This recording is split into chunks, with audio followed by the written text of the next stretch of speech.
O Catecismo em um ano.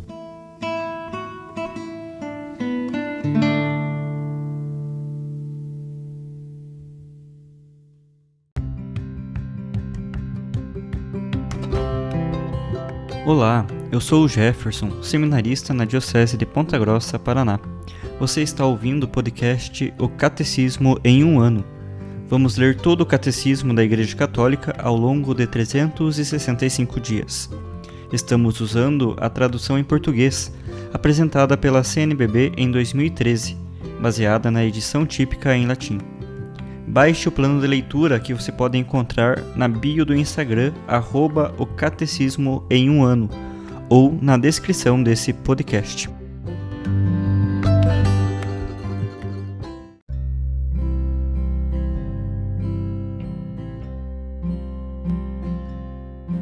Hoje, dia 118 do nosso podcast, O Catecismo em um ano, lendo a sua primeira parte em sua segunda sessão, sobre os símbolos da fé.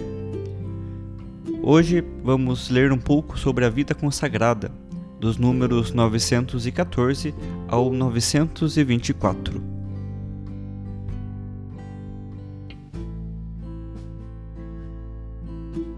A vida consagrada.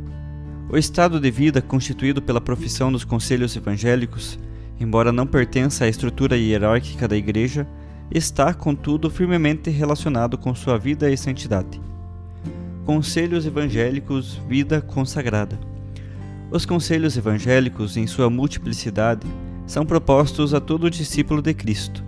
A perfeição da caridade, a qual todos os fiéis são chamados, comporta para os que assumem livremente o chamado à vida consagrada a obrigação de praticar a castidade no celibato pelo reino, a pobreza e a obediência.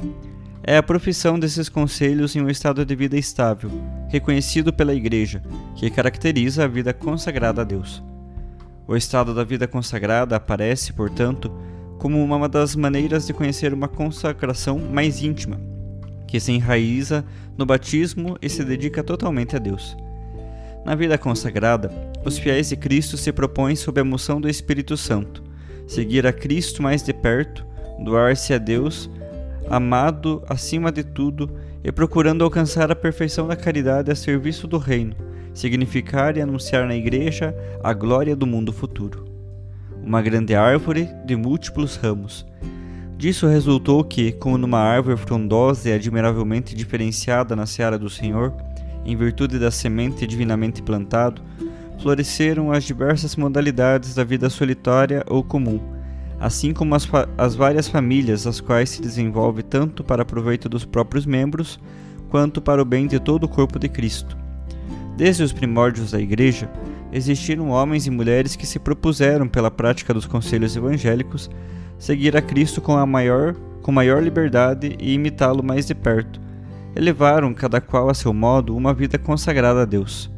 Dentre eles, muitos, por inspiração do Espírito Santo, ou passaram a vida na solidão, ou fundaram famílias religiosas, que a Igreja, de boa vontade, recebeu e aprovou com sua autoridade. Os bispos hão de empenhar-se sempre em discernir os novos dons de vida consagrada, confiados pelo Espírito Santo à sua Igreja. A aprovação de novas formas de vida consagrada é reservada à sé apostólica. A vida eremítica. Embora nem sempre professem publicamente os 3 conselhos evangélicos, os eremitas, por uma separação mais rígida do mundo pelo silêncio da solidão, pela assídua oração e penitência, consagram a vida ao louvor de Deus e à salvação do mundo.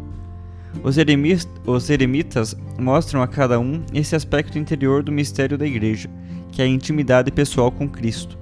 Escondida aos olhos dos homens, a vida do eremita é pregação silenciosa daquele ao qual entregou sua vida, pois é tudo para ele. É um chamado peculiar a encontrar no deserto, precisamente no combate espiritual, a glória do crucificado. As virgens e as viúvas consagradas.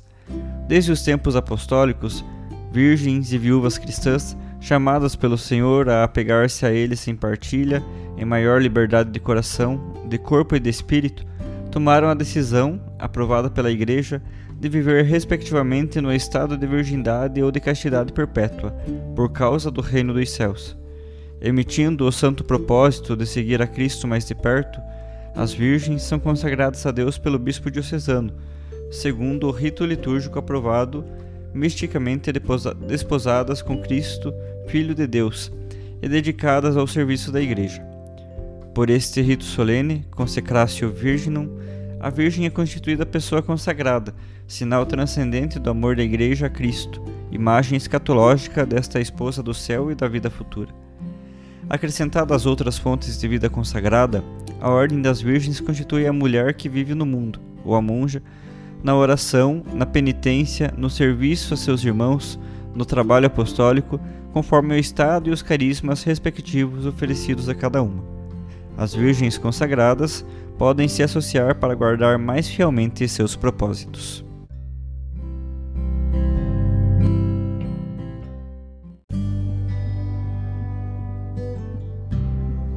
A nossa leitura complementar de hoje se refere à audiência geral do Papa São João Paulo II, proferida no dia 28 de setembro de 1994, sobre a vida consagrada na Igreja.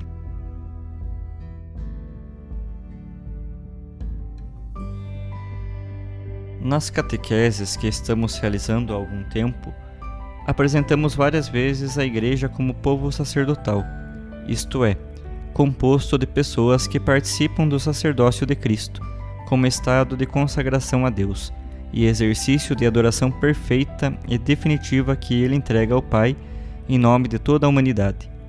Isso se realiza graças ao batismo, que insere o crente no corpo místico de Cristo, capacitando-o quase ex officio e poderíamos dizer institucionalmente a reproduzir em si mesmo a condição de sacerdote e vítima, sacerdus et hostia, da cabeça. Qualquer outro sacramento, especialmente a confirmação, aperfeiçoa aquele estado espiritual do crente, e o sacramento da ordem confere também o poder de agir ministerialmente como instrumento de Cristo, anunciando a palavra, renovando o sacrifício da cruz e perdoando os pecados. Para esclarecer melhor esta consagração do povo de Deus, queremos abordar outro capítulo fundamental da eclesiologia, que no nosso tempo tem sido cada vez mais valorizado sob o aspecto teológico e espiritual. Trata-se da vida consagrada, que muitos discípulos de Cristo abraçam como um modo particularmente elevado, intenso e comprometido de viver as exigências do batismo no caminho de uma iminente caridade, fonte de perfeição e santidade. O Concílio Vaticano II, herdeiro da tradição teológica e espiritual de 2 milênios de cristianismo, destacou o valor da vida consagrada, que, segundo as exortações evangélicas, se concretiza na prática da castidade, consagrada a Deus, pobreza e obediência, que são precisamente chamados de conselhos evangélicos. Confirmar na Lumen Gentium número 43.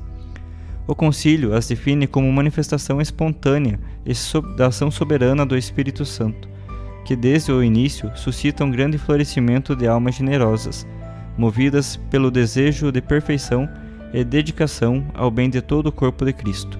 Lumen Gentium 43. Trata-se de experiências individuais que nunca faltaram e que continuam a florescer ainda hoje na Igreja.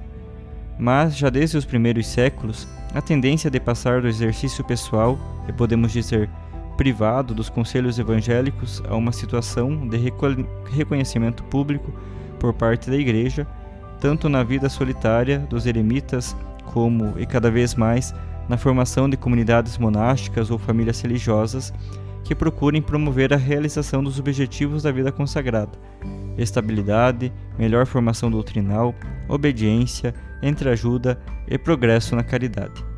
Assim, desde os primeiros séculos até hoje, apresenta-se uma admirável variedade de grupos religiosos, nos quais se manifesta a multiforme sabedoria de Deus, Perfecte Caritatis, número 1, e a extraordinária vitalidade da Igreja, na unidade do corpo de Cristo, segundo as palavras de São Paulo.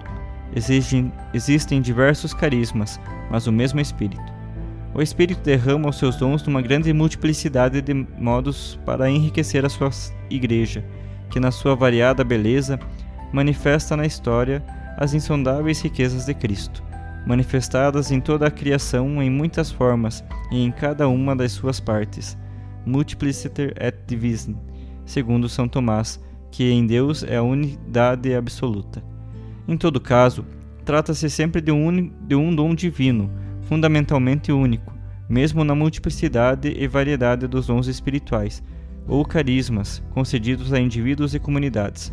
De fato, os carismas podem ser individuais ou coletivos. Os individuais estão amplamente distribuídos na Igreja e com tal variedade, de uma pessoa para outra, que são difíceis de classificar e exigem cada vez um novo discernimento por parte da Igreja. Os coletivos, em geral, são concedidos a homens e mulheres, destinados a fundar obras eclesiais e especialmente institutos religiosos, que recebem sua caracterização a partir dos carismas dos fundadores, vivem e agem sob sua influência, e na medida de sua fidelidade, recebem novos dons e carismas para cada membro e para a comunidade como um todo. Esta pode, assim, encontrar novas formas de apostolado, segundo as exigências dos lugares e dos tempos, sem romper a linha de continuidade e desenvolvimento que parte do fundador, nem recuperar facilmente a sua identidade e dinamismo. O concílio observa que a Igreja acolheu de bom grado e aprovou por sua autoridade as famílias religiosas, Perfecti Caritatis número 1. Assim, cumpriu a sua missão no que diz respeito aos carismas, porque é sua tarefa, sobretudo, não sufocar o espírito, mas provar tudo e reter o que é bom. Isso explica o fato de que, no que diz respeito aos conselhos evangélicos, a autoridade da Igreja, sob a guia do Espírito Santo, cuidou de interpretar esses conselhos, regular sua prática e até estabelecer modos estáveis de vivê-los. Lumen Gentium 43. Ora, recorde-se sempre que o estado de vida consagrada não pertence à estrutura hierárquica da Igreja. O concílio adverte: este estado, se levarmos em conta a constituição divina e hierárquica da Igreja, não é intermediário entre o do clero e o dos leigos, mas de ambos. Alguns cristãos são chamados por Deus a possuir um dom particular na vida da Igreja e contribuir, cada um a seu modo, para a sua missão salvífica. O concílio, porém, acrescenta imediatamente que o estado religioso, constituído pela profissão dos conselhos evangélicos, embora não pertença à estrutura hierárquica da Igreja, pertence, todavia, indiscutivelmente à sua vida e santidade. Lumen Gentium 44. Esta expressão, indiscutivelmente, significa que nenhuma das turbulências que podem abalar a vida da Igreja poderá eliminar a vida consagrada, caracterizada pela profissão dos conselhos evangélicos. Esse estado de vida permanecerá sempre um elemento essencial da santidade da Igreja. Segundo o concílio, esta é uma verdade inquestionável. No entanto, dito isso, é necessário especificar que nenhuma forma particular de vida consagrada tem a certeza de uma adoração perpétua. Cada uma das comunidades religiosas pode desaparecer. Historicamente, pode-se constatar que, de fato, algumas deixaram de existir, assim como algumas igrejas particulares também desapareceram. Os institutos que já não se adaptam ao seu tempo ou que já não têm vocações podem ser obrigados a fechar ou a juntar-se a outros. A garantia de duração perpétua até o fim do mundo que foi dada à Igreja como um todo não foi necessariamente prometida aos institutos religiosos. A história ensina que o carisma da vida consagrada está sempre em movimento e se mostra capaz de encontrar, quase poderíamos dizer de inventar, na fidelidade ao carisma de seu fundador, novas formas que respondam mais diretamente às necessidades e aspirações de seu tempo. Mas as comunidades que já existem há séculos também são chamadas a se adaptar a essas necessidades e aspirações, para não se condenarem ao desaparecimento. De resto, a preservação da prática dos conselhos evangélicos, quaisquer que sejam as suas formas, permanece assegurada ao longo da história, porque o próprio Jesus Cristo o quis e estabeleceu como algo que pertence definitivamente à economia da santidade da Igreja. A concepção de uma Igreja constituída unicamente por leigos empenhados na vida matrimonial e nas profissões civis não corresponde aos desígnios de Cristo, como os conhecemos pelo Evangelho. Se olharmos para a história e também para a crônica, tudo indica que haverá sempre homens e mulheres que saberão entregar-se totalmente a Cristo e ao seu reino através do celibato, da pobreza e seguindo uma regra de vida. Eles continuarão a desempenhar no futuro, como no passado, um papel importante para a santificação da comunidade cristã e para a sua missão evangelizadora. Ainda mais hoje, mais do que nunca, o caminho dos conselhos evangélicos é uma grande esperança para o futuro da Igreja.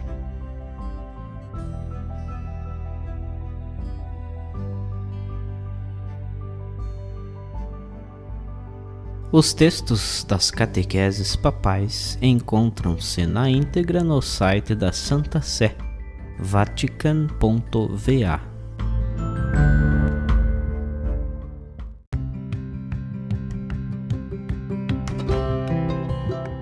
Você acaba de ouvir mais um episódio do podcast O Catecismo em um Ano.